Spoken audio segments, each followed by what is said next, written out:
Hello and welcome to the Old Man Orange Podcast. I'm Spencer Scott Holmes. And I'm Ryan Dunigan, and today we have a special guest returning. James Artville. From Off to And Rock we're Talk. going in. Maybe, Yeah. For Off to Rock Talk. And I know that Ryan wants to make sure this gets out there more than anything else, but we're doing a Jurassic World, Dominion. I always want to say Jurassic Park, but we're going with this. And we're going to do a full-on deep dive movie review, which includes spoilers. So we want to talk about it just like you came out of the movie theater, saw it with us, and we're all going to get together and chat away, except for it's a one-way conversation. But it's not saying we don't want to hear your comments, too. I want you to hear those or put your comments of what you thought about this flick in there. But we're going to spout our stuff of how much we dug this. Well, on that note, I can honestly say this. I don't want to be the guy starting off. Might as well just get this part out of the way. This feels like this has been Ryan for the last 6 months. Well, let me tell you what I didn't like about it. Not even that. I liked it. But I feel like Jurassic Park for me, Jurassic Park 1. I mean, it's kind of a hard movie to like. It's probably one of my favorite movies over time. You know, it's one of those movies I liked a lot when I was younger, but as time I've grown to appreciate cinema. It's probably one of my favorite, like somewhere in my top 20 favorite movies.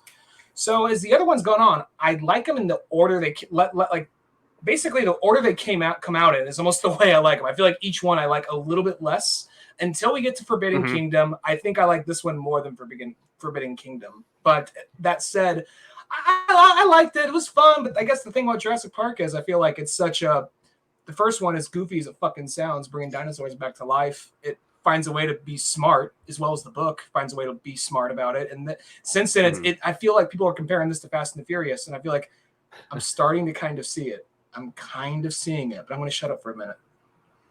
Yeah, I mean, I will say I think this one I liked out of the new series, I guess the Jurassic World series. I thought this one was the most dialed in of the three. And I think because it also had some kind of, especially just I feel like the first couple acts, it's like it was kind of fresh. It was definitely different. It wasn't kind of almost like, hey, here's a park again. Hey, let's kind of do the same things over and over. Like, oh, okay, we got something really different going on. It almost had like a James Bond feel of like action and just dinosaurs in the real world and all kinds of stuff like that. I don't know. I really dug it a lot. And, you know, I mean, it is hard to top that original one and even The Lost World, I think, because you just got Steven there. I mean, no matter what, like, let's be honest. Can you really get a director that could generally be better than Steven? Just saying. I mean, it is kind of one of those things. If people say, who's your favorite director? And you say Steven Spielberg, there might be a part of you like, oh, that's an easy answer. But you think about like, well, I mean, he does a little bit of everything, and he's always good at it. I mean, not everyone's a banger, but majority of them are. And, you know, it's like he's literally got something for everybody. Yeah. James, what did you think about this? Yeah, I liked it better than Fallen Kingdom. Whether or not I like it better than the first Jurassic Park, you know, it's almost not fair to compare them just because Jurassic Park was such an isolated movie in terms of scale and scope, number of characters. You know, it was just, you know, a tight-knit story, that one incident. This is all over the place, and that's not necessarily a bad thing, but it makes it a very different movie. You're globe trotting. And you're bringing in, you know, the entire cast of all previous movies together so that, you know, you get that Avengers Endgame moment in the end, which is, you know, that's where Jurassic World is now. It's become the Marvel MCU. It's trying to, you know, outdo what came before. Yeah, and except for now we're worldwide. You know, the next one, maybe they're taking it to space. Dinosaurs on the moon. Yeah, Zach, you never know. Dino Crisis 3. No. But you know what? My only thing still is, you know, I wish it would have like all the characters because there's still like, where's Vince Vaughn? Where's all the Lost World characters and so on like that? They'd always get kind of shunned. You know what I mean? I mean, I'll take Billy. Where's Billy at? Like, why isn't he still working with Alan Grant from Jurassic Park 3? The shitheel from number 3 who almost got him all killed. The goddamn... Yeah, that guy. I think you'd rather have the tile salesman from Jurassic Park 3 than like the guy from Fargo than fucking Billy. Like Bill. Like there's a part where he's like, Billy, you're worse than the people that built this place. And then like, you know, Billy makes a sacrifice. Like, oh, I can't believe I said that to him. I'm like, well, I mean, it's fuck you. It's kind of Billy's fucking fault. He went down the fucking waterfall. You have raptors chasing after him and shit. So I don't know what to tell you. Yeah, but But going off what you said, Spence, I will say before we jump too far into it, there is that point where because you have like, you're used to, by the end of a Jurassic Park movie, you're used to like 2 to 3 people running around. Like, because by this point, this person got in the helicopter or this person got to a safe space. Now we're just focusing on these 3 to 4 people, maybe 2 people, whatever, in this section. By the end, there's like 6 or 7 people running around, and I'm like, I know they're not going to kill off any of the legacy people because everyone's going to fucking riot if they do. And nobody's going to kill off Chris Pratt or the teenager or Bryce Dallas Howard. Then I saw the other 2 people there. I'm like, they're leaving them in case they want more sequels, but nobody else wants to come back. So they have some kind of connective tissue. I felt the same way. It's kind of bizarre because there is no deaths really in the most part other than like a couple bad guys. Like, I mean, there's people that die, but they're all like background characters and so on like that. There's no like main characters that die, which is kind of weird to think about. Redneck Post Malone dies, but beyond that, it's like, it's just kind of like nameless and faceless people majority of the time. And it's also one of those things like, so here's the thing with the movie. I really like the last third of this movie. First third, I'm like, okay, I can get with this. But the second third, even though it was involving Sadler and Grant, I was like, oh, cool. It's so good to see them back. And they have their chemistry back. And it's like, nothing's changed. And things have changed, but, like their chemistry hasn't changed. They're still great together. And then I'm just like, we're chasing bugs. I'm like, I know bugs were around in the Jurassic period, but, there's cooler shit than bugs. I don't know. It just seemed like a weird thing to have an emphasis on was the bugs. I feel like it could have been any number of things. You could have been like, well, these dinosaurs are fucking things up over here, so let's bring our attention to that. It just happening. Well, we in a world with dinosaurs, but also bugs. It's like Donkey Kong. It's like Donkey Kong 3, kind of.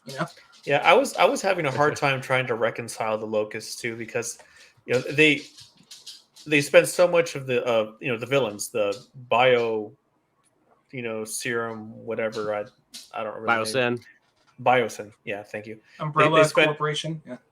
Basically, they spent a good majority of the movie, attempting and successfully kidnapping the clone girl as well as Beta, Blue's offspring, and we get that moment where the girl, of course, you watched it. She saw the footage. She got to learn about who she is, and then there's the, I guess, usefulness of Beta because she's also an offspring without another, an asexual offspring, But that and part. A clone. Well, she was born well, I don't know. She was born naturally, but remember, like Dr. Wu kind of goes like, "Oh yeah, she's pretty much the exact replica of Blue," and it's just like, I don't know. Right. It's like, okay, hence so it's just it's literally self-cloning itself. Yeah, I mean, starfish do the same thing. Yeah, cut off an arm and it just grows again. It's the same thing. But my point is, like, I felt that thread wasn't really followed through. It's like, okay, the dinosaur was kidnapped. You get the sad moment. Blue's upset. You have Chris Pratt, make his promise. But as far as Biosyn's motivation and acting on it, for as valuable as she was, she was piss poorly guarded. she just kind of escaped on her own, and she was just kind of off, until we needed her, right? Until they needed to rescue her, she was just off on her own. Hey, get back here on that bicycle! What are you doing? Oh, she's gone. Dang it! Well, it was a weak part of the story. It's a weak thread, I would say. I'll say that's the thing about Jurassic Park movies is there's always kind of bad security. I'll say Jurassic Park 1, it goes out of its way to acknowledge there's a lot of security there, but it's just they cut corners, acknowledges they cut corners. Then Newman was just like we got like scammed them and all this. So you kind of see, and even the book goes into a lot of detail about the park security. So even after reading the book, or actually audiobook, in all honesty, but after listening to the audiobook and then watching Jurassic Park 1, it is kind of like, okay, I can kind of see how you could be lulled in the sense of false security. And with the exception of in Jurassic World, the first one, with the exception of like, the pterodactyls, everything else seemed like, okay, I can see how maybe this could fall apart or why you would assume it would work. Because they got across in Jurassic World, like it was running for at least a couple of years, totally fine without incidents. And then, but ever since that, it's like, that's all that's keeping these like Spinosauruses and like this like Thunder Mountain cave is like just like this one little shambly ass guard. And this is the same thing that shares the monorail system. You know what I mean? So it's just like that kind of stuff. And like this is also obviously meant to be like the more evil version of the Apple building or whatever. I mean, the guy's made to look like Tim Cook. So Dotson. Well, because the original actor had like some illegal incidents. That's why he's not in here. So they had to get another guy playing him. I think that's almost like what kind of throws people off because they don't see the same actor. So they forget that's like, oh, that's who that is.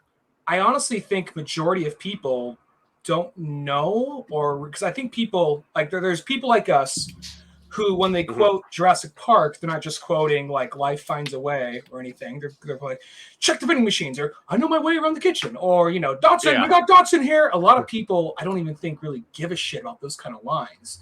So when he said, like that even, like, so when he says like, that's how it's gonna be, Dotson, and then like nobody in the audience was like, everyone's like, what? Like I was like, oh, because I heard Dotson was gonna be in the movie, but I didn't know that was him. It's like, oh, that's Dotson. Okay, I think that's what happens after a while. They're trying to treat it like, oh, it was him the whole time. Like most people don't even fucking remember that.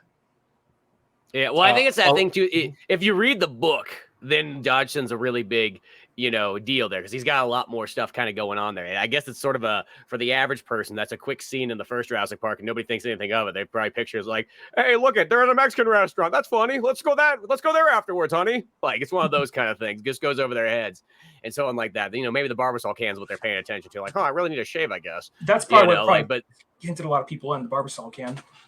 Yeah. But I just don't think the average person does. But the hardcore Jurassic Park fans, like, that's kind of the thing, and just being able to have Dodgson kind of back in it and all that kind of stuff, I think is really cool. It would have been kind of neat, I do think, to have some, like, almost if they would have had some, like, somewhere maybe even the beginning, it just has one of those kind of like flashback scenes, you know what I mean? Where it's like, where it goes to show like the investigation, where you could just show a couple of just like guerrilla soldiers kind of coming in and looking for that Barbasol can, you know what I mean? Just shoot a couple dinosaurs, give some action and so on like that, and then kind of gets out, and just have it be like 1993, whatever, like one of those kind of moments, There's some of that stuff I think would have been kind of neat just to have as some kind of back and forth, just to kind of really build that in and almost even kind of let people know more who Dodgson is. Mm-hmm. I was surprised the movie didn't open with that promo that they revealed on YouTube a few months back, where it was, millions of years ago, and you saw the dinosaurs before they were, in their natural habitat, and you saw the T-Rex battle something or other. And it died, and then the mosquito lands on it and takes a bite. Did you watch that? I remember that, yeah. Yeah, I think it sounds kind of familiar.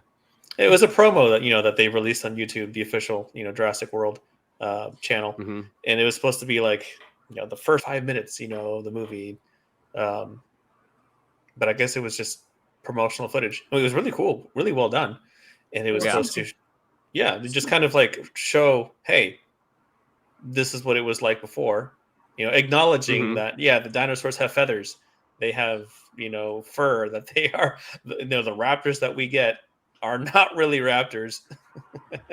Did you guys see the stupid little, did your theaters have the stupid little like Minions thing at the beginning where they're like yelling at dinosaurs or whatever? Yes. Yeah, we got that. God, no, they didn't have that. Well, my theater could have had an incident because I was supposed to see Jurassic Park 1 double featured with Jurassic Park 6. And what happened is about like 25 minutes, the guy comes out, he's like, I was trying to get it going, and I don't know what it is. It's not working. I can't figure out how to get Jurassic Park 1 to play. And Noah feels that one where you just be like, do it. You want me to run across? I can run across the Walmart right now and go get a 4K version. Is that what you need? Like, I get it. It's stressful. I mean, you know what I mean? When something's just not working, there's a bunch of people out there in the theater. It's got to be bad. But like, it's like, is it okay if we just play Jurassic Park Dominion and just go into it like that? And there's just some lady like, How about you refund us for all this wasted time? And it's just like, It's always that person. You're sitting here on your fat ass, in the theater eating popcorn. You're not digging a ditch before this movie. Like, calm down, lady. Jesus.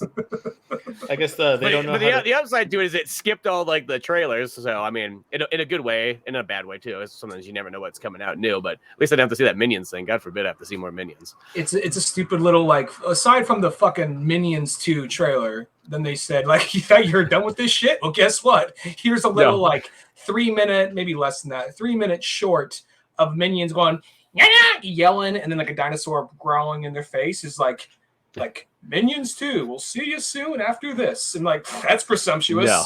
Think I'm gonna go see this shit? Yeah, Minions is I just can't get. I know people like it and they like the goofiness of it and so on like that. I don't know what it is. They just they remind me of almost like the annoying children at the theater. Like, you know what I mean? They won't shut up. That's sort of like what Minions kind of remind me of. Like people that you just want to strangle real quick and just like slowly put down. Yeah. Sorry. Well, Minions That's how I sort of feel. So don't forget, Illumination is making the Mario movie. Here's what I'm hoping. And that's that's a mixed bag for me because I'm just not the biggest fan of Illumination. So Toad's gonna be the new Minion. He's to be voiced by Michael Key, so he's gonna at least have a voice. So Keegan Michael Key, I believe, yeah. But on that note, before I don't want to go on a whole Mario thing, but I'll just say this. But same studio, not studio, but distributor, so kind of links. The one thing about Illumination, I feel like they know what they have. They have basically the Mickey Mouse of video games, and they don't want to fuck that up. I don't think, because they know, like, we're not as good as Pixar. We're not as good as these guys over here or those guys over there. So we can't, if we got a big franchise like Mario, we got to, and Sonic is good. People respect the Sonic movie. We can't fuck this up. So let's double down. Let's delay the movie another 6 months because we do not want to fuck this up. So I'm hoping that's the case, regardless of their casting of Chris Pratt and whatever. I'm hoping that's the case. We'll see. Well, they have to do better than Sonic. And Sonic, they're gonna have to try. Did well. That's a high bar to cross. Now it's one of those ones like Sonic raised that up really far. Nobody would have expected that, but that's just kind of what happened. But let's get back Minions, on track. Dinosaurs. Dinosaurs. That yeah. sounds. I want to say, I don't know.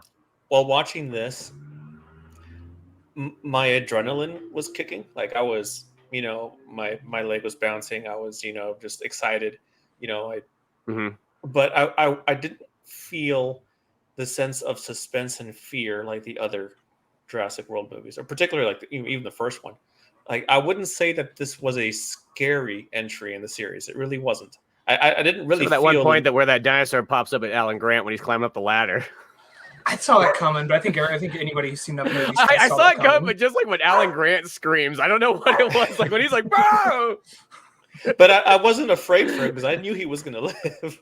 And Ryan, already mentioned this. Like if there's no risk that any of these characters could actually perish, then that removes the sense of suspense and fear. It's just action at that point, and there was plenty of it. Yeah. Well, it's just like there's something hard to kind of capture that original magic of what Jurassic Park 1 has, because it has that thing that, one, it's a brand new property at the moment. You have a bunch of characters that nobody knows who they really are unless you read the book or anything like that. And even things go a little bit differently than the book for some parts. But it has that kind of thing where Jurassic Park, what made that movie just really good is that, like, 1, it was an action movie, but 2, it was a horror movie. 3, it was a science fiction movie. 4, it had just kind of even like bonding moments of characters and so on like that too. It has a lot going on in it for just one singular movie. And as time has kind of gone on, like Jurassic Park 2, Lost World, I feel keeps that kind of elements of the first one in there, but kind of post that one, they almost become more action blockbuster films. And that's not saying it's necessarily a bad thing, but like they sort of lose like the horror movie aspect that really is it. Technically, Jurassic Park is almost even more of a horror movie first and foremost than almost the other stuff when you really think about it. I completely agree. Yeah. And I feel like the thing with this is it goes more action. Like since Forbidden Kingdom, when they're in the mansion, yeah, it's a little bit more. It's Resident Evil like when it gets to that point. Yeah, and Dino Crisis is fitting, so yeah.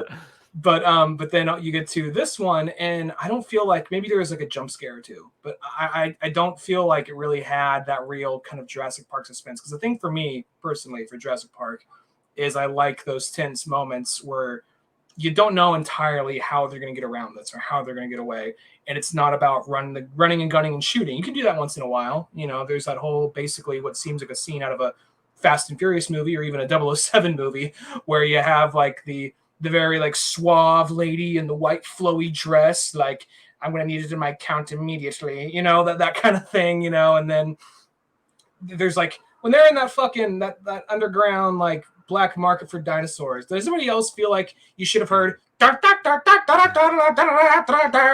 in the fucking background for that? Like that seemed a little too.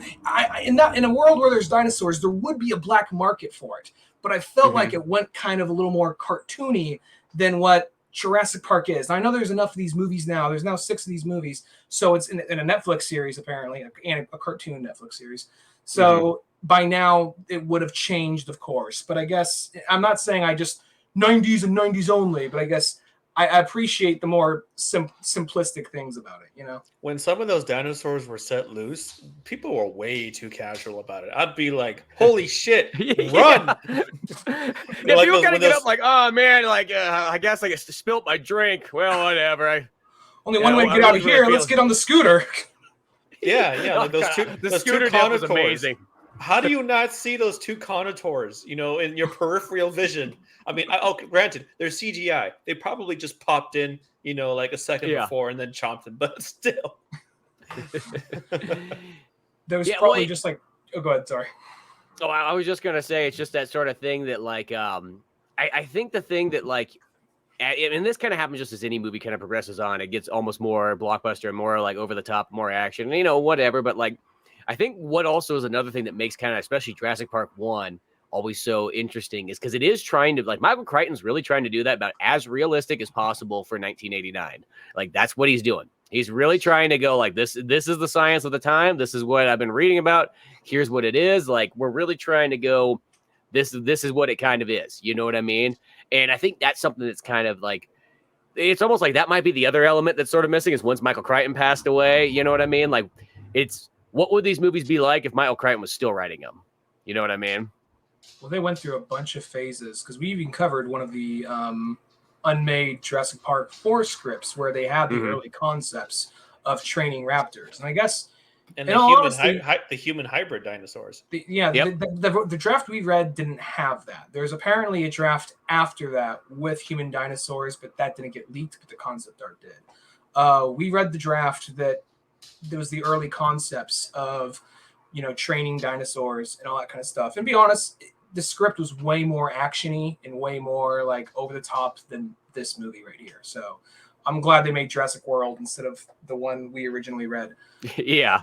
But that said, there's still this kind of thing. I remember there's a period where we look at a raptor like, oh, fuck, get out of there. Like there's the kitchen scene, like most nail biting scenes in any movie at that time, or to this day, it's still one of the most nail biting scenes. And then now it's just like, it's blue. It's like fucking Yoshi rolling in, It pretty much is. They get like releases Beta, gives a little head nod, like we're cool now. Like we can live together. Like no, we fucking can't. Take the trash out. Fuck you. There's dinosaurs out there. So Spence, you mentioned the science at the time, and of course they explained back, in the first Jurassic World that they had, amber. They had the mosquitoes, which already at that point, there's, quite a stretch to believe that they found enough mosquitoes, and each of those mosquitoes had DNA of, dozens of different dinosaurs, not just one, but, several. Like, what are the odds, right? Yeah. Okay. All right. Fine.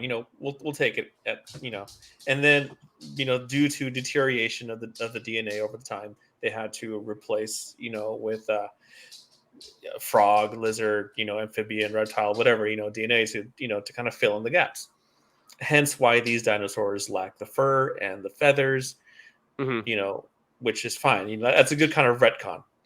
Well, yeah, and the thing is, like, you could even say those dinosaurs because Dr. Wu started putting them together, they're making them the dinosaurs of like that era of like how, you know, it kind of believes. So you could kind of say that like that part sort of fits in to convert them that way, which I do like how this one finally goes, okay, now we're going to finally find a way to incorporate, you know, kind of the actual bird-like dinosaurs more. Right. So how did they do that? How did they find more complete DNA samples now than they had, you know, back then? And not just like, you know, one or two, but like all of them. I mean, all of the dinosaurs, you know, were pretty much updated to reflect their, you know, more true nature. And I mean, this movie has a lot of dinosaurs. You know, it's just it's a real stretch of the belief to you know, if you try to consider could this happen in real life, and in real life, even just finding, you know, DNA of a dinosaur intact is just like, we found one, you know, T-Rex, soft tissue, you know, like that's amazing, but that's just one. You know, this movie has like every dinosaur.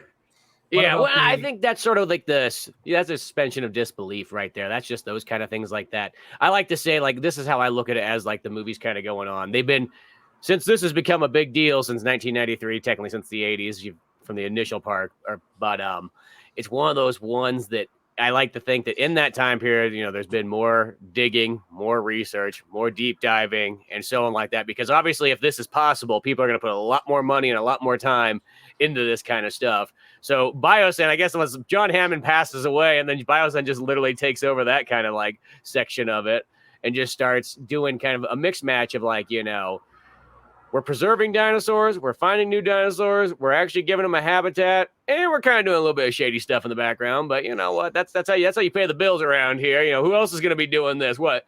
Expect the forest rangers are going to make sure to take care of all your dinosaurs for you? No, Biosyn's got it. We're in Italy. You know, Nedry's, we got a big old statue of Nedry there. I mean, yeah, he didn't make it all the way back, but you know what I mean? Like, that's how this whole thing started. It shows him getting like fucking raped by a fucking car, one of those little like Dilophosaurus. Yeah, like Leo in The Revenant. Yeah, exactly. But I will say, I think it's cool that there is a crap ton of dinosaurs in this movie, just left and right. Like, as this movie's going on, you're just like, oh shit, oh whoa, there's another one there too. Like, it really is kind of giving you like a lot of dino fan service, where it's, you know, a lot of the other movies, you know, they got maybe a couple other new ones and that's sort of about it. This one's giving you like a bunch of dinosaurs and just having all kinds of scenes and just all kinds of different stuff, some weird ones, some radical ones, and so on. There's so always a new big bad. There. There's always a new big bad. Well, there's the one thing. We were talking about the weird birdier dinosaurs, and there's the one with the long claws. It had a long neck, and I'm not sure what the deal is with that one. It's an herbivore.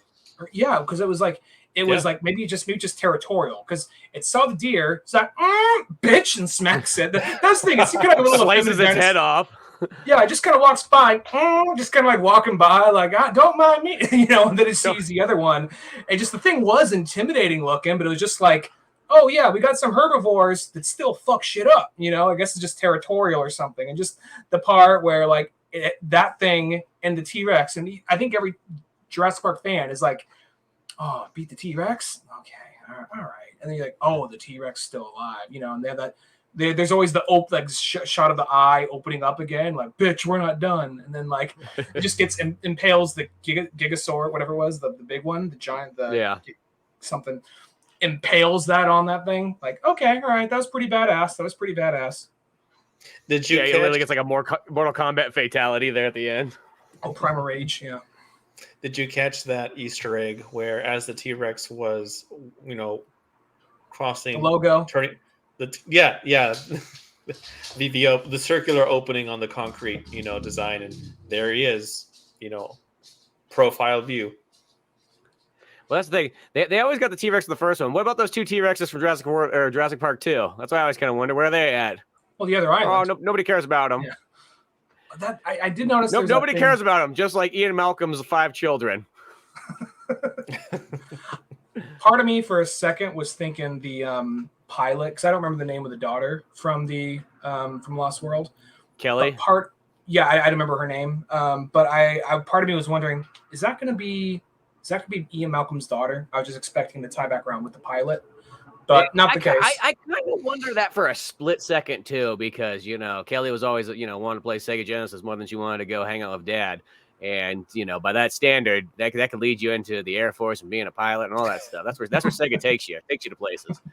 Yeah, I almost feel like that should have been the case, but that's the only things that's kind of bothered me about the Jurassic World series is that this is one of those movies that falls in that same problem where they're like, you know what, let's just kind of Jurassic Park 2 and 3 are there, but let's just sort of like push them under the rug. They do the Star Wars thing where it's like, well, 1, 2, and 3 are there, but let's just kind of somewhat act like they're not really there. And that's the one thing that kind of is always like, you're so close. Why don't you just let the Jurassic Park 2 and 3 fans just have a little bit more? I mean, I'll even say if you want Jurassic Park 3, that's just there for the hardcore fans that like the book a lot.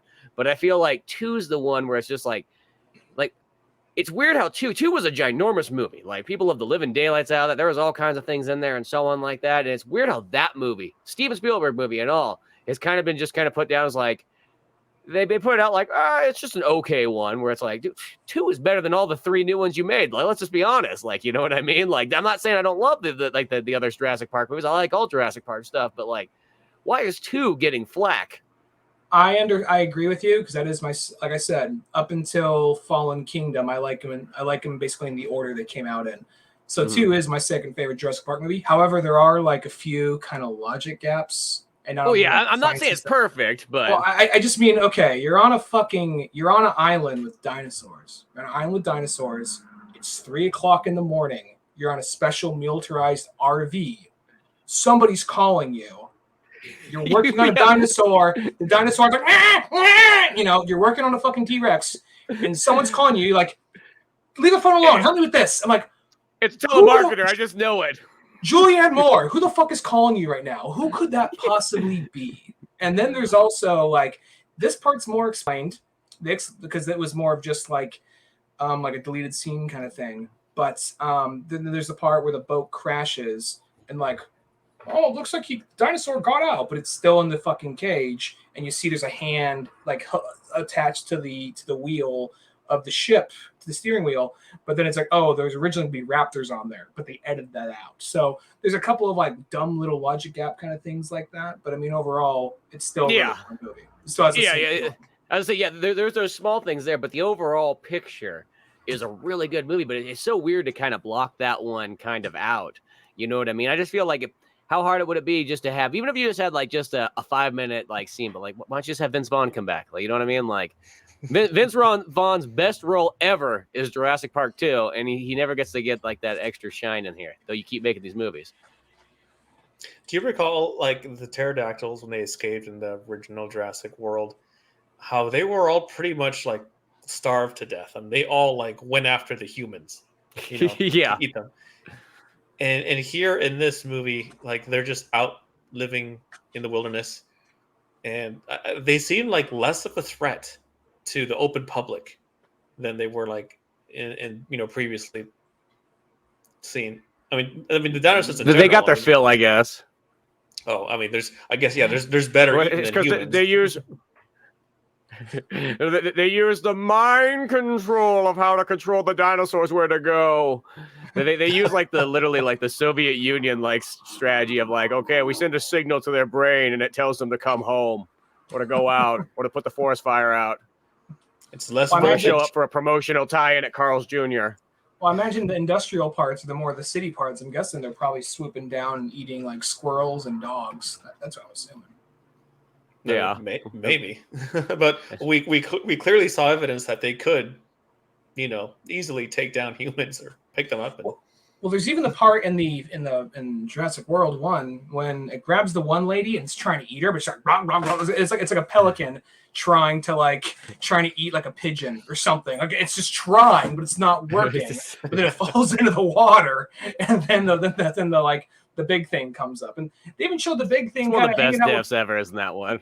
Yeah, I felt bad for that lady though. I did too.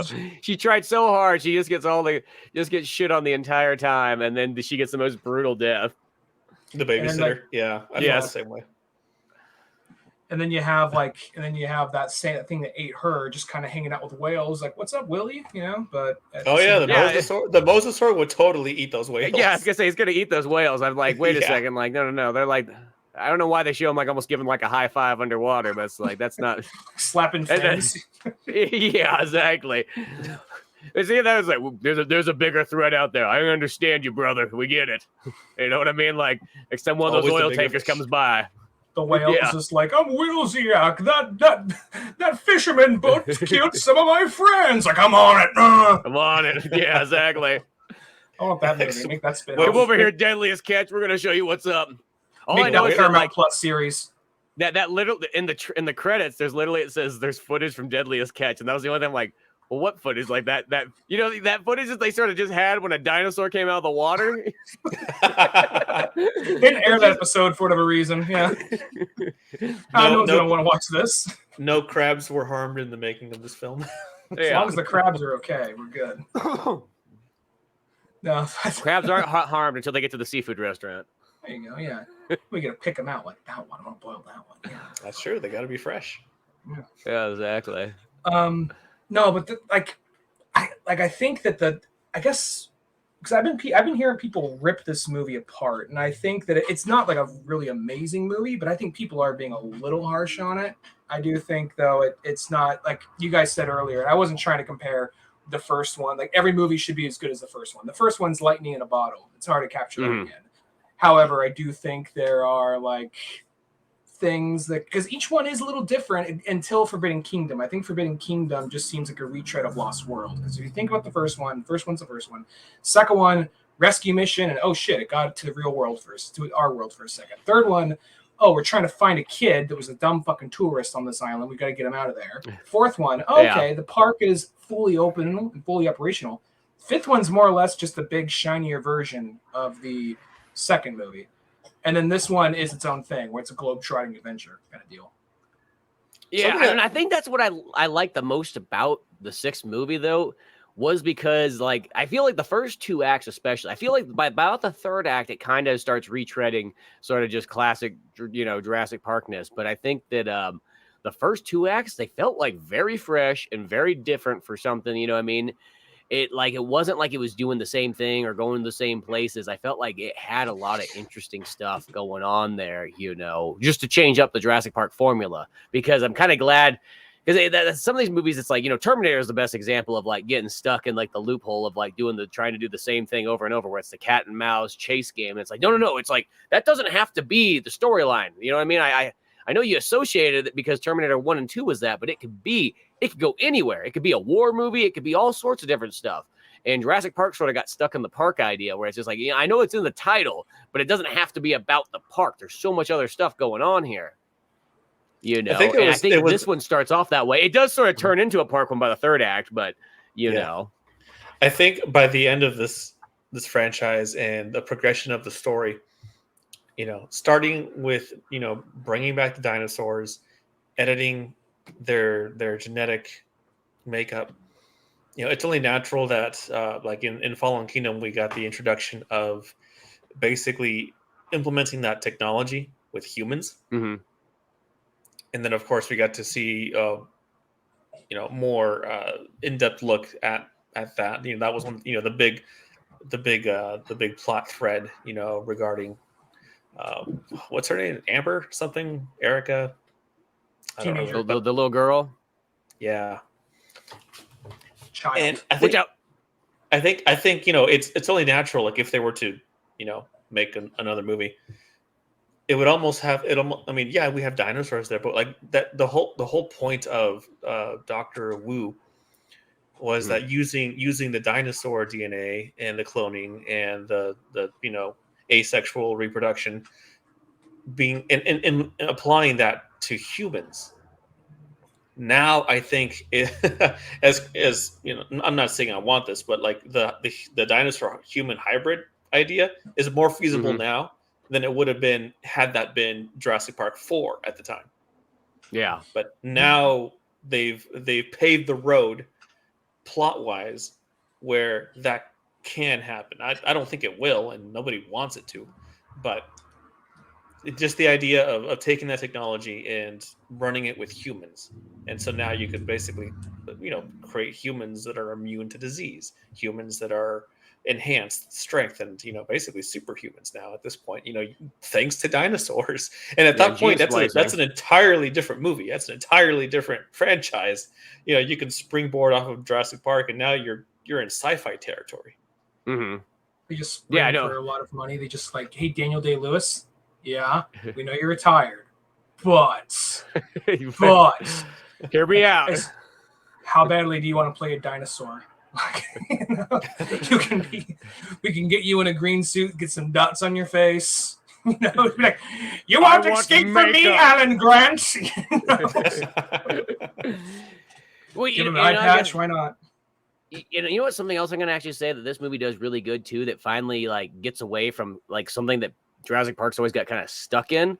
Is they finally drop the kid aspect, because that's the thing that like all Jurassic Park movies were like, well, you got to have the kids. Jurassic Park 1 has the kids. Lost World has kids. And then from that point on, you know, number 3 is all about a lost kid. Jurassic World has the 2 kids. It gets in there. One kid doesn't want to be there. You know what I mean? And even Jurassic Park Forbidden Kingdom, that one has, because the girl's a kid at that point. But at least in this one, she's now a teenager. So it eliminates, we finally gotten rid of that kid aspect in a sense. It's like Beta's a kid. Nice.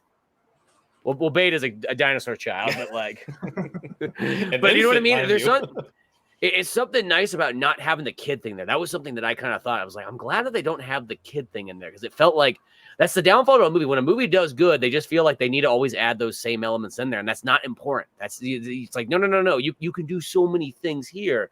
Like dinosaurs is the most important element. Nothing else matters but dinosaurs. You work your story around that, but they start falling into the traps of like, well, we got to have kids in here and so on like that, and like a reason why, like, you know, why these kids are here, what's the fear of this and all this kind of stuff. But I liked how this one does it. It's all pretty much adults, you know what I mean? I mean, like girls, you know, whatever, 15 or whatnot, but she's old enough to be like considered not a kid anymore.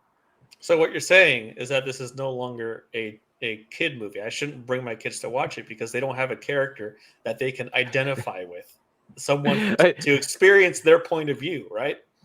Well, you know, that's always the fun thing too, because like I always say, but they always say that stuff like that. Like when I was a kid in 1993 watching Jurassic Park in cinemas, I didn't relate at all to those kids. I could care less about this. I thought Alan Grant, that was the guy I related to, right? I'm like, that. There we go. That's who I'm going to strive to be like. And as I got older, I felt like I strived even more towards Jeff Goldblum. Like I started actually going after the other characters like Nedry and Jeff Goldblum. I'm like, I like these guys a lot. You know what I mean? Like, don't get me wrong, I love Alan, but like that's how I kind of went. But like in Muldoon and things like that, like I think that's the one thing people always kind of forget is they think that kids need to have like a kid to relate to, but like I don't think so. It's like as a kid, I never generally gravitate towards the kids. I always went to like the older characters. It's like watching Johnny Quest. I'm not saying I don't like Johnny Quest and Haji, but Race Bannon, that was the guy you wanted to be. You know what I mean? Like that's who I wanted to be. I don't know about anybody else, you know? And like so many other things. Like I don't think that's so necessary. Yeah, exactly. It's more important to have a role model as opposed to someone who is equally like you, someone that you relate to. And I think it's better to find someone that you strive to be, someone that you look up to, that you can admire. Yeah. Hence we have the protagonists that are courageous and, you know, full of valor. Obviously, like those are attributes that we feel that we need and lack in our life, and we need modeled for us. Yeah, exactly. Well, that's the one thing too. Is this one too? Like, I feel like they fixed a lot of the character issues because, like, Forbidden Kingdom had like the downfall of that one's it had like the 2 super obnoxious characters that kind of were there for the longest time. You're like, boy, if anybody could just get eaten by a dinosaur right now, boy, it's got to be those 2 people. And I love how this one's like Detective Pikachu's son.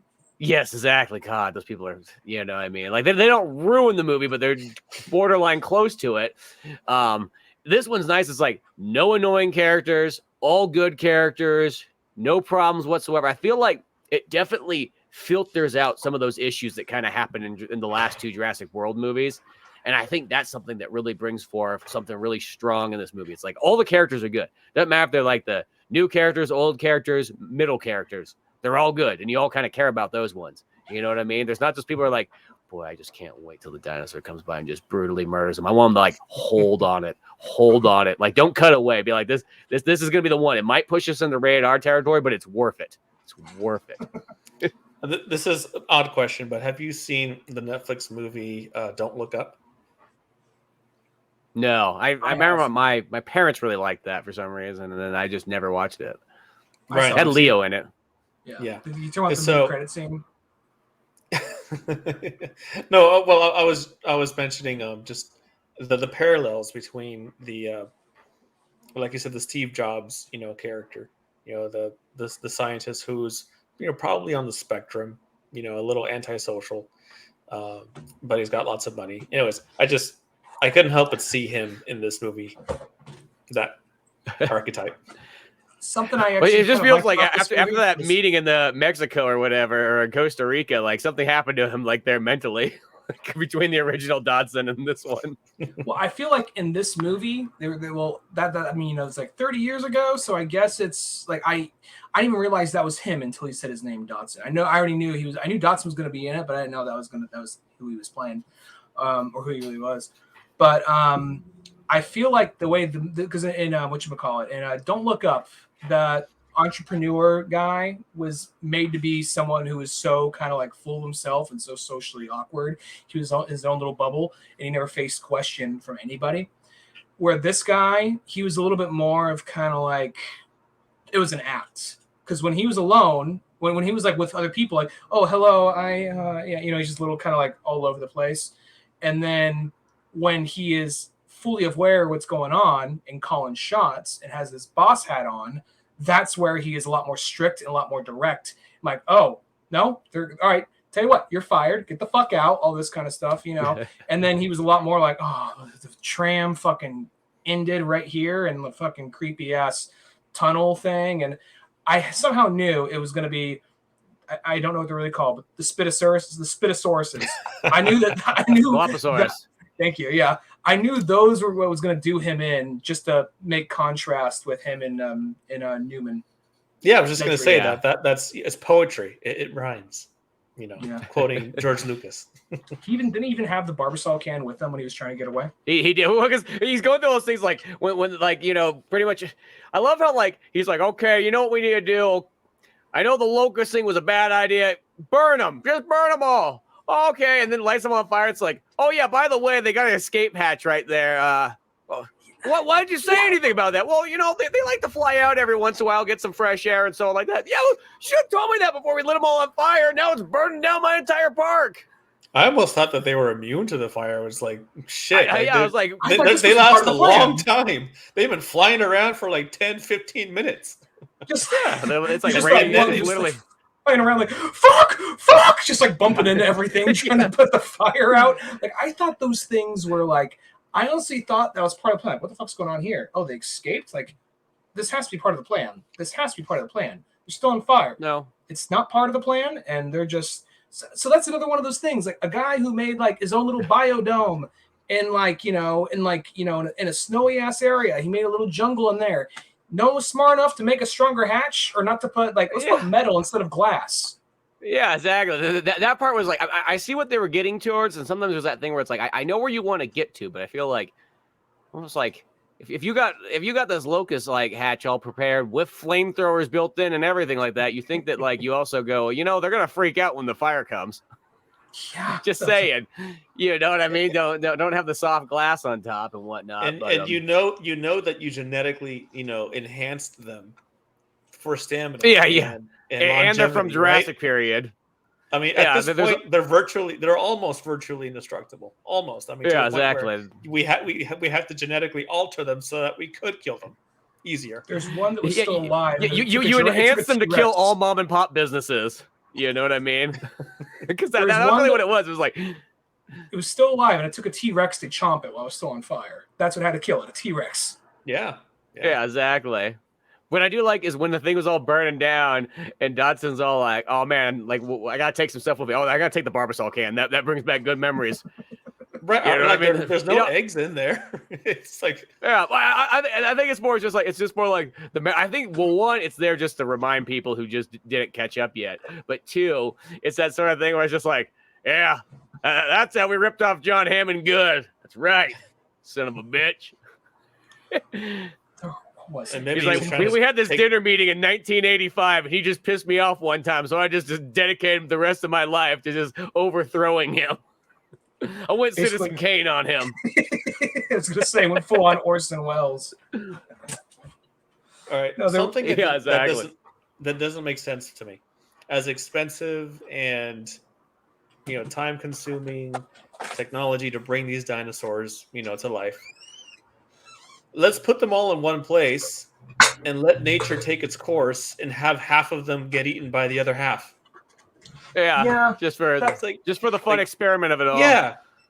you have all your carnivores just out there with your herbivores, and I mean they're herbivores. We threw a bunch of bucks out there, so that's okay. The deer will get eaten. You know, we have a deer problem already. You know, and Ted Nugent can only shoot so many of them. So let's throw these dinosaurs in there to take care of the rest. What 3-story giant fucking bird thing can sneak up on a deer? A dog has trouble sneaking up on a deer. Yeah. How the fuck is that deer just like, oh, hey, what's up, man? Bam! Yeah, I thought that dude's like, has somebody never seen what a deer, like how a deer reacts? You know what I mean? Like, well, don't you know the CGI doesn't weigh anything? It doesn't. True. That's true. That definitely is true there. James has a point. Don't forget that. So that's how the deer missed out on it. I just like, I couldn't help but kind of laugh on that because the deer was just looking like, oh, hey, man, what's up? Chops his head off. Like that whole part, like when she landed and she was trying to get away from that, had to crawl into the water and you see the thing screaming like right at where she's at. And you can see the thing was blind. The deer was fucking, the thing was fucking blind and it was still able to sneak up on the fucking deer. It's just sensing well. Do you ever think that when Bryce Dallas Howard actually jumps out of the plane and everything like that and gets parachuted down and so on, like she would be back and be like, why didn't I just go with you guys the whole way through? Why did you put me through this hell here to get back to you? Oh, I don't know. I just thought it'd be safer for you out there with the dinosaurs in the jungle, you know? With only a shocker. Yeah, exactly. You know, I just thought I mean, I get it. Like they just need to split people up. They need to pull the Resident Evil card of like, hey, let's split up. You know what I mean? Like one of those things just so you can get multiple stories. And I will say that's what's kind of cool about this movie is I think the pacing of this film is amazing. Because you're continuously always something's going on. You're cutting back to all the different characters and all that stuff like that.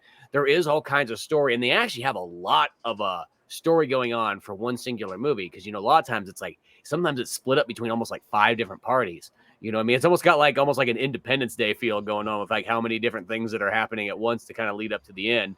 But I still just thought like some of those things like, why? I mean, I get it. You do the Bryce Dallas Howard thing for like a scene, but like, wouldn't she just been better? I mean, I get it. Maybe like the whole point was that like, hey, we might not survive this plane crash, but plane crash wasn't that bad. I mean, crashed to a frozen lake.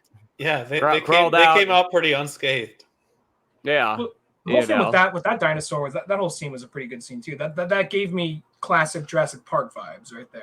Plus it was something different. It was on the ice and you had this weird feathery swimmy thing. You know, like how it just swam. They're like, oh no. like, when the fuck can they do that now? Yeah, exactly. Oh, it bothered me when crossing the ice. I mean, when you cross ice, you're supposed to use your body weight and crawl. Mm-hmm. You're not supposed to step with your feet because that's putting all your weight in one spot as opposed to distributing it across a larger surface area. He's a survival guy. It's not fast enough if you do that though. Sure, but at that point, initially they weren't being chased by a dinosaur. He was just, weighing it out. Yeah, he's ninja towing it. Yeah, he was.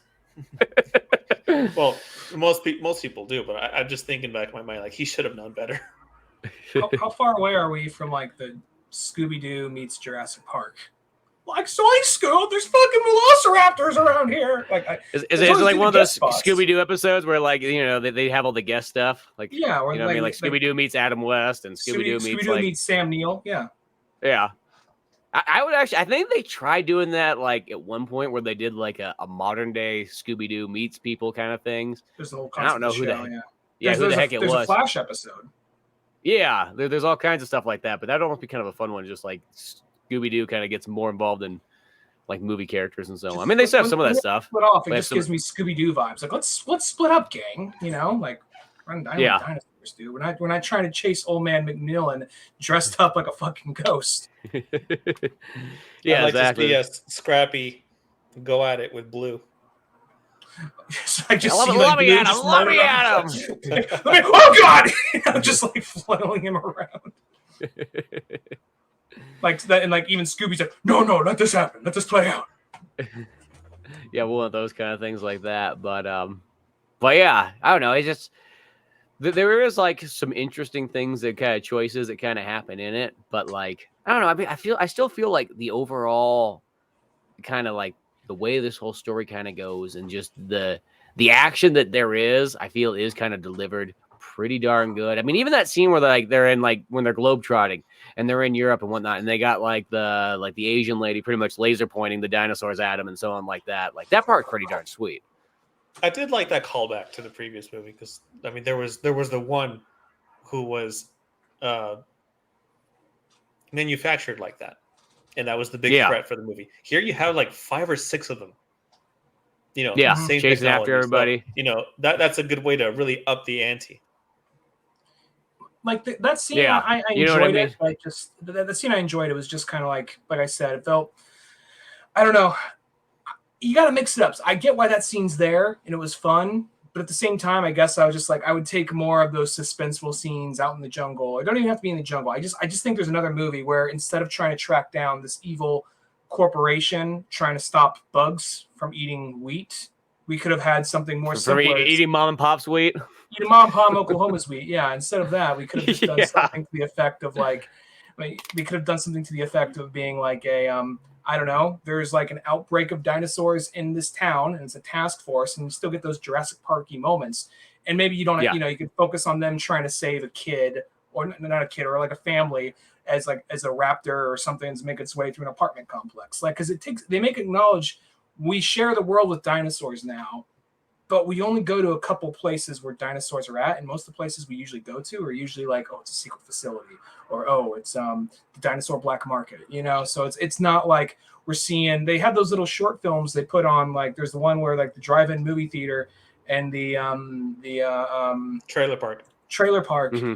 They showed those online and I would like to see more of those. But the thing is, it's just, you know, what we need is a Jurassic World documentary. I mean, what it is that these are those things where like, I think we got a delay. Well, I was gonna say, these are those. Yeah, there's a little bit of delay there. I was like, these are those sort of things where it's like they always want to make things feel bigger and giant and over the top and so on like that. But it sounds weird. These are those kind of things that if you bring them back down and you kind of simplify them and you put them in a smaller location and so on like that, that's actually how this works better. Is actually on a small scale than trying to do it as big as possible, like literally as worldly as possible. I mean, I get it. Like that's what the movie's going for. I mean, it's kind of like you're almost asking for a completely different movie when you do that. But I think the simplifying of it and making it like on the small scale is what kind of brings the horror, brings more the survival. Because that's the other big thing is the survival aspect. I was like, that's really what the Jurassic Park kind of has in it. I mean, it's technically a survival horror more than anything else.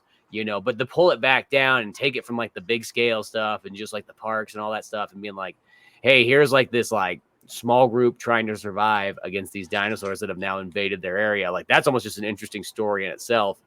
Like almost Jurassic Park would work kind of well to do like some spin-off, I guess sort of spin-offs, but like they're connected, but they're small movies where like they're not necessarily, you're not going to see any big characters or anything like that. It's just going to be like, it's in the Jurassic Park world, but here's some like side stories in a sense of like different groups, but it's a full movie. Let it be kind of like, hey, whatever one director kind of wants to go with it, let it be sort of almost more in an experimental style.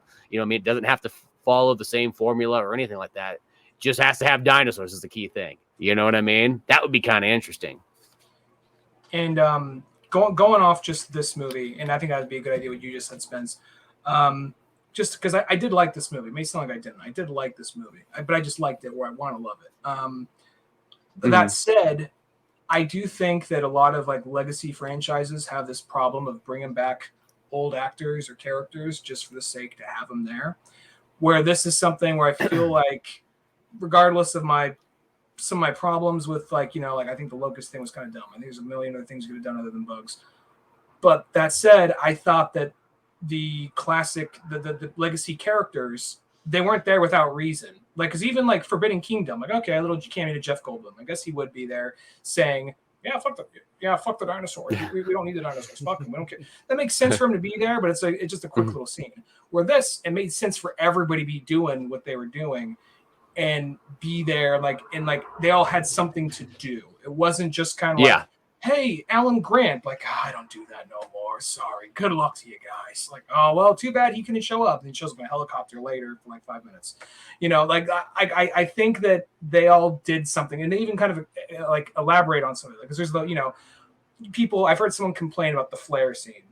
I like how they do the flare scene because, yeah, it's kind of a callback to the original, but he had to be thinking about that for the last 30 years, about that time a T-Rex fucking clipped me. And this time he's thinking like, I'm not going to fuck it up this time. He's like, I didn't fuck it up, So yeah, I like that part. Yeah. Explain something to me. I have trouble reconciling something. So Biosyn kidnaps the girl, the dinosaur, and it's revealed that Dr. Wu, wants to use that in order to undo the locust.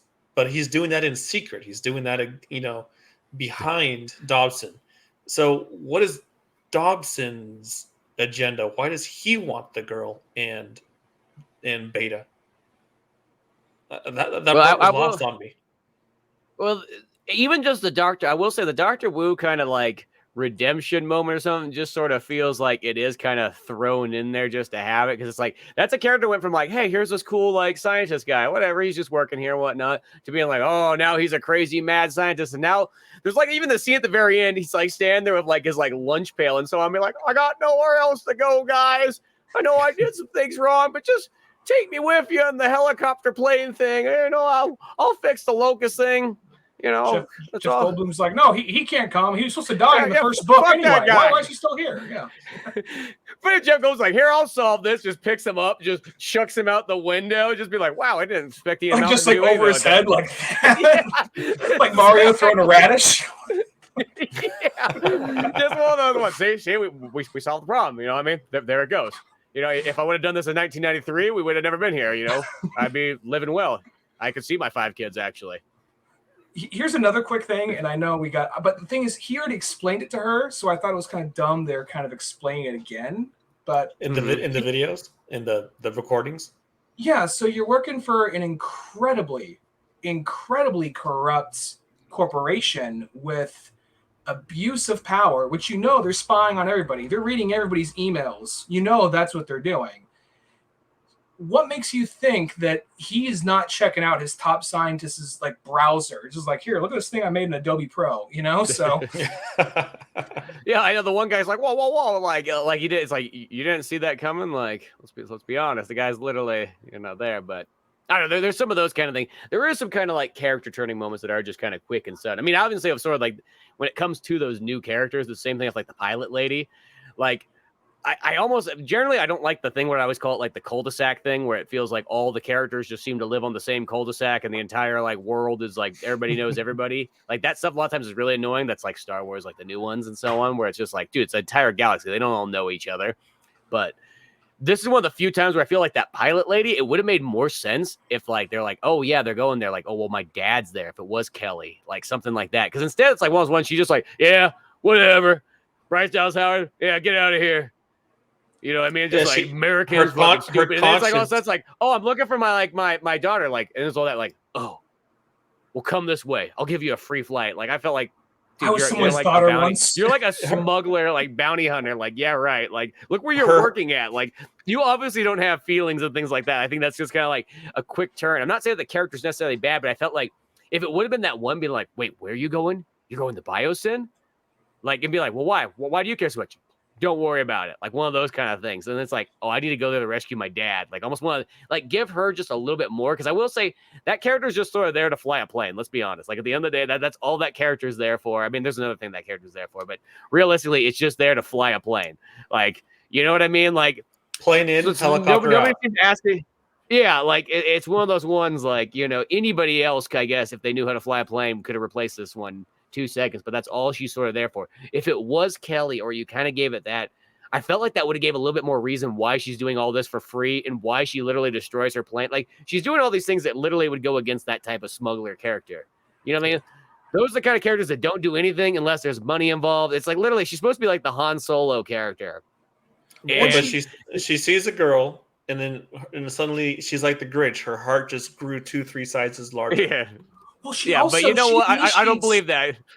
She initiates the conversation with Claire, Bryce Dallas Howard character. She initiates the conversation, like, let me guess, you shouldn't be here, whatever. Da, da, da. Like, no, wait a minute. Like, don't talk to me. Like, you fucking started the conversation. Yeah, it's like she's walking away. She started the conversation. Like, you're not from around here, are you? No, I'm not. Get the fuck out. Well, I mean, wait. Okay, like, don't talk to me. What the fuck is going? What's going? If you're just gonna come here and tell me to fuck off, all right, whatever, you know. Let's be honest. Like, Bryce Dallas Howard needs to almost put her foot down and be like, here's the thing. You wouldn't have a job smuggling dinosaurs if it wasn't for me. Let's be honest. Who was in charge of Jurassic World at one point? Me. You know? Speaking of which, you know what Claire, I mean? Like, yeah. She did have a big change in her character from the previous ones, and they did make her a little bit more of a badass. They gave her some pretty cool action scenes. I mean, that would have been great. They make her an eco-terrorist at the beginning. That's why I was like, oh, there she is. She's gone from being a CEO, business mogul, like ultra capitalist to eco-terrorist. Interesting. Working for the man, now sticking it to the man. Yeah, exactly. Yeah. No, it's one of those things. Like, I'll be honest, not that she did a bad job, but I don't think anybody's really there to see her character. I guess it would feel a little jarring if she suddenly wasn't there. I think people are there. Like, Chris Pratt, I think, got people into the door to the first one, but people just want to see another Jurassic Park movie. But this one, I feel like everyone's like, fucking Sam Neill, Laura Dern, and fucking... He's on my wall. Yeah, thank you. He's on my wall behind me. I can't remember his fucking name. Well, it is that sort of thing. Like, you literally could. I'm not saying I like in a sense, like, don't get me wrong, the new Jurassic World characters I enjoy it. But it is one of those movies that, like, if it was literally just Sam Neill, Laura Dern, and Jeff Goldblum, you know what I mean? Like, that is the movie in itself. I mean, like, literally, that right there is actually going to get more asses in seats than anything else. Like, you know what I mean? It's that weird thing that people sometimes don't think about. They always want to kind of create new characters and so on like that. And it's just like, realistically, let's be honest. It's like pulling the Resident Evil card. I know Jurassic Park, Resident Evil kind of go hand in hand. They're almost like similar kind of like concepts and stories. But it's that thing where just like Resident Evil always wants to make new characters. It's like, no, we just want to see Chris, Jill, Leon, and Claire. Nobody else. I'm not saying that there's not other characters that are kind of cool, but that's all we want to see. It's kind of like Jurassic Park. Like, you literally could have done all the Jurassic World movies and just been like, it's Sam Neill, Jeff Goldblum, Laura Dern, Vince Vaughn. Just going to say it. Some other characters, too, we could throw in there, but, like, you could literally just kind of do that, and that is the movie. And I'm not saying that, don't get me wrong, I like the Jurassic World characters who they are. It's not like I'm like, they don't get in the way or anything like that. They're cool, but that's what we all came to generally see. And we could, if there was even more of that, that would be amazing. You know what I mean? Because this movie proves that, like, all those characters, they're all kicking ass still and still working and, like, all that good stuff. Like, they get great moments. There's all kinds of action. I mean, that's almost something I do like about this movie so much is every character does get good moments here and there. And it has a good balance. Like, I will say the kind of the writing and so on like that, it's never like one of those ones where you just get stuck on one character the whole time. It's like, no. They each get their own moments and scenes and so on. Easy there, Rambo. Yeah. Oh yeah, with I do like that. Jeff he's just grabbing that rifle. I'm glad they didn't do the thing because going back to the cul-de-sac thing, I'm glad they didn't do the thing where Chris Pratt was the little tubby kid. Like, it's not so scary. What's so scary about a giant fucking chicken? Let me tell you, little shit. Fucking takes this claw, guts you in your fucking throat. Like, oh, okay, yeah, respect dinosaurs. I'm glad they didn't make him that kid because there's a bunch of theories going around that that's the kid, and then like Grant smacked some man sense into him, and then he became like joined the Navy. He started like, you know what? I respect. What? There's a job opening to teach dinosaurs. Well, an old man threatened me once about dinosaurs. I got to see what this is all about. Yeah, exactly. See, that would have been the cul-de-sac problem that I hate that when they try to like link everything together. Like, not everything needs to be linked together. I know I say this after I just said that I think that the pilot lady should have just been Kelly just to have it. But I just feel for her character, she's almost like very unlinked. She's only linked there. She's literally just like a hired hand of a pilot. Like, you know what I mean? If Chris Pratt knew how to fly a plane, which let's be honest, he might know how to fly a plane. He's got that kind of character thing. If literally Chris Pratt was like, by the way, I know how to fly a plane, I would never question that. I'd be like, yeah, that makes sense. Sure. You're in the Navy. You know what I mean? Tom Cruise was in the Navy and Top Gun. He flew a plane. Like, it all can make sense. Mm-hmm. Well, I think that she, as well as the whistleblower guy, are both there to be like possible characters to be in the next one if nobody else wants to come back, because there always is, with the exception of Jurassic World, there's always a character, a thread from a previous movie coming back to link in. Because even Ian Malcolm, I didn't read the book Lost World, but even Ian Malcolm, because he wasn't the main character, he wasn't the one going out getting shit done. He was more of a side character. Like, let's make him the main character for the second one. So, just kind of one of those things. Yeah, exactly. It is one of those ones, but no, I think overall, as I said kind of in the beginning, is I think as far as the Jurassic World franchise goes, I think this one's definitely like the definitive best one of the three. And that's not saying I don't like the other ones. I mean, Jurassic Park 5 is kind of that's like the one, like, interesting one. Like, there's stuff I really like about it, but then there's some things in there it's a little bit questionable. That's like the one, like, odd man out kind of movie of all 6 of them. But this one right here, I thought was really solid as far as just like what you're kind of getting. I mean, you could always ask for like what you would love to see. There's so many things in Jurassic Park I would love to see. And like, as I would like to see the more in depth to like more of the science and the building. And like a movie that I've always wanted is a movie that takes place like in the 80s, and you do it like Wolf of Wall Street style, not necessarily like a comedy, but like it's a John Hammond kind of like building the business up kind of like movie. I think that would be an amazing one to see. It's just like one of those ones where it's just him working through, putting together Site B, Site A, all that kind of stuff. But the thing is, that's not a blockbuster movie. That's more like a hardcore fan movie. That's really something that like almost needs to be like a Michael Crichton book, but we don't have Michael Crichton to put that book together. So I'm sure there's a fan film out there or something like that. Get a comic book of it or something like that. But no, I mean, overall, I think taking this movie for what it is, it's very solid. It's a good time. If you don't have a good time in this, you got problems in life. That's all I have to say. Like, there's something mentally wrong with you if you don't have a good time, at least in this one. You know what I mean? I'm not saying it's the most perfect film, but I loved the living daylights out of it. I thought it was great. I had a smile on my face the whole time. Action-packed. Pacing is just ridiculously good. I mean, even at the end, it does kind of become kind of, standard bread and butter Jurassic Park. Like, hey, helicopter, big dinosaur battle. You know what I mean? Let's fly out of here. You know what I mean? Like, okay, but I still think like the first couple acts like really were like going strong and so on like that. I was surprised with how many times I was able to tell when the dinosaur was real as opposed to CGI. Yeah. And, and there were times where it's like they could have CGI'd that, but that looks real.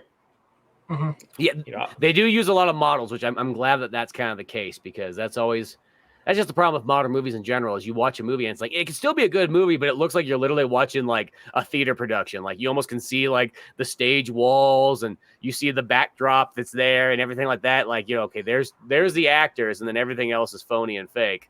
You know what I mean? Like, but it's nice when you do have like, oh, that is a real dinosaur. That is a real animatronic right there and so on. Like that always will outbe the whole cave sequence. I think those are all models. Yeah. So I think there's actually a lot more good, strong points going for this movie. I mean, as I said, you could nitpick the little things and kind of ask for, certain stuff and kind of wonder where some like characters development kind of is and so on. But I think the overall package of this comes out pretty strong. I liked it. I thought it was fun. I just liked the movie. I thought it was a good movie. You're not the pacing kept on going. It was there's always something happening. So there's that, and it was mostly entertaining. So yeah, I can't complain on that aspect. So it's visually, very impressive. I mean, the fire locust thing is okay. Yeah, it's ridiculous, but God, it looked amazing.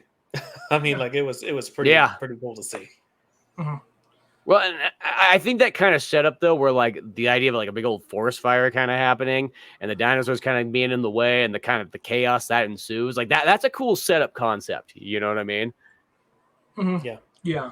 Well, overall, like fun movie. I liked it. It's not my favorite Jurassic Park movie, but it's still a really fun movie. So and if you like Jurassic Park, I think that no reason not to check it out, especially since you got the original, like three of the main members of the original cast returning. So yeah, do you think any other studio could make a dinosaur movie? I think that is a total possibility. 100%. I don't know why we haven't. It's weird when things like this happen, where it's like, okay, dinosaurs like are big. Like, why isn't other companies jumping on this? And this goes beyond just movies, but like video games, comic books, all that kind of stuff. Because it's like Jurassic Park sort of happens. Like one of the only video games we get is like Dino Crisis. Like you never see dinosaurs in video games very often. It's like they're so rare. But that's also goes in so many other genres. And it's like I just don't know why that doesn't happen.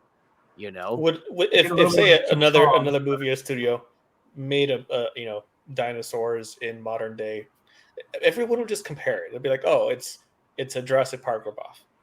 Yeah, I think that's the thing. A lot of, like after Jurassic Park, he wants to follow that up, you know?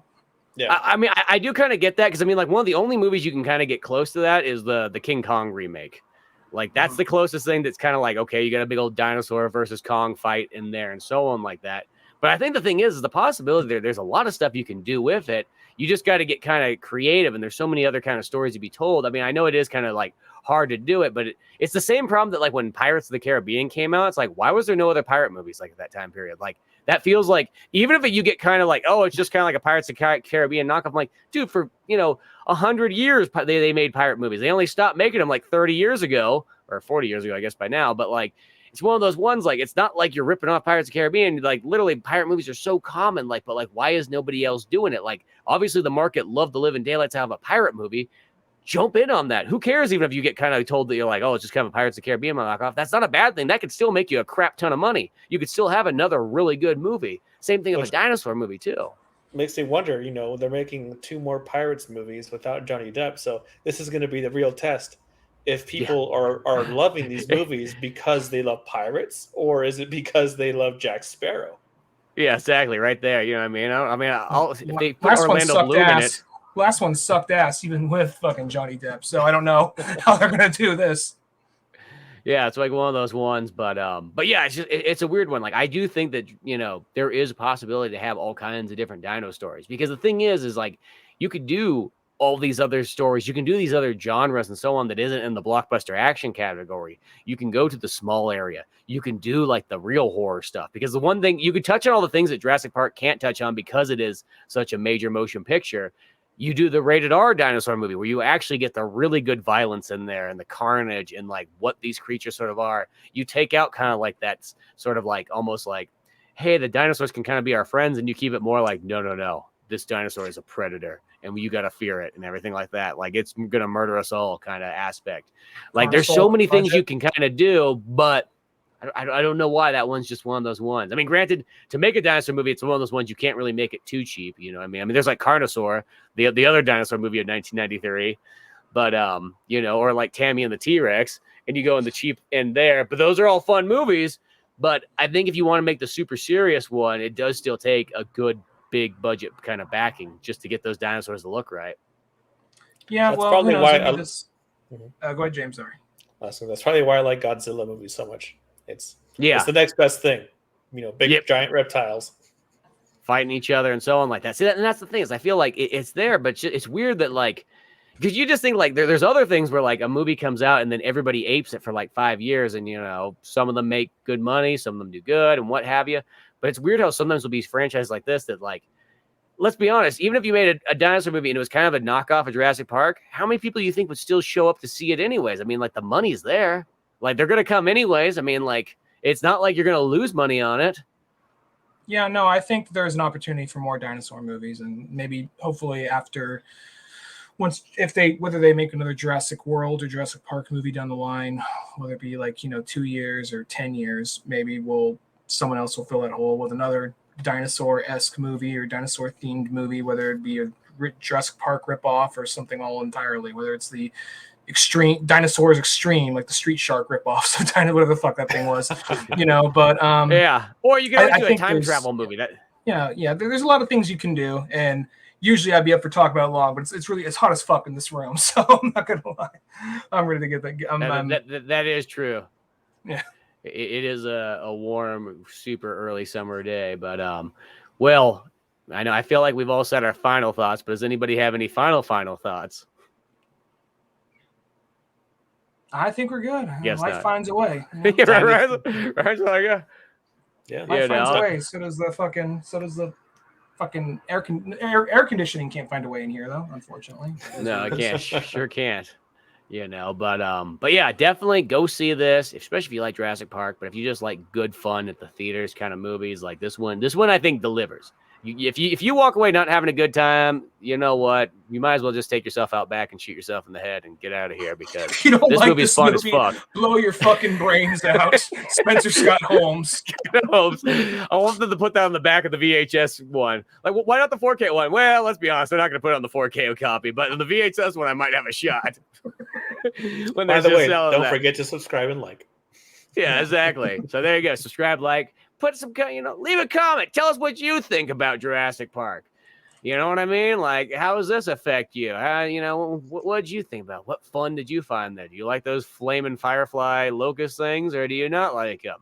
You know what I mean? There's the choices all out there. But do you want to see Vince Vaughn back in these movies like I do in like every single sequel that I keep seeing and he's not in?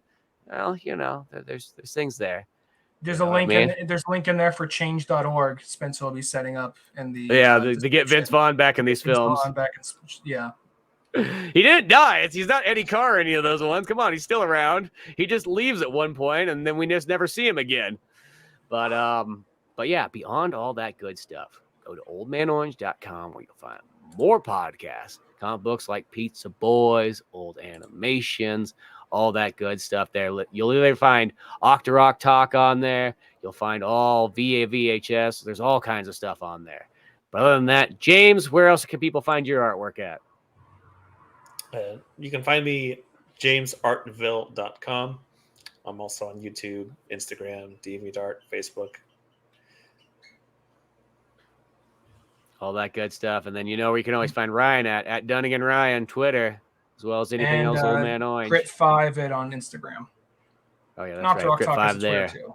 Yeah. But yeah, all that stuff. Check that out. But good times in store. So till then, Old Man Orange is out, and we will see you guys some other time.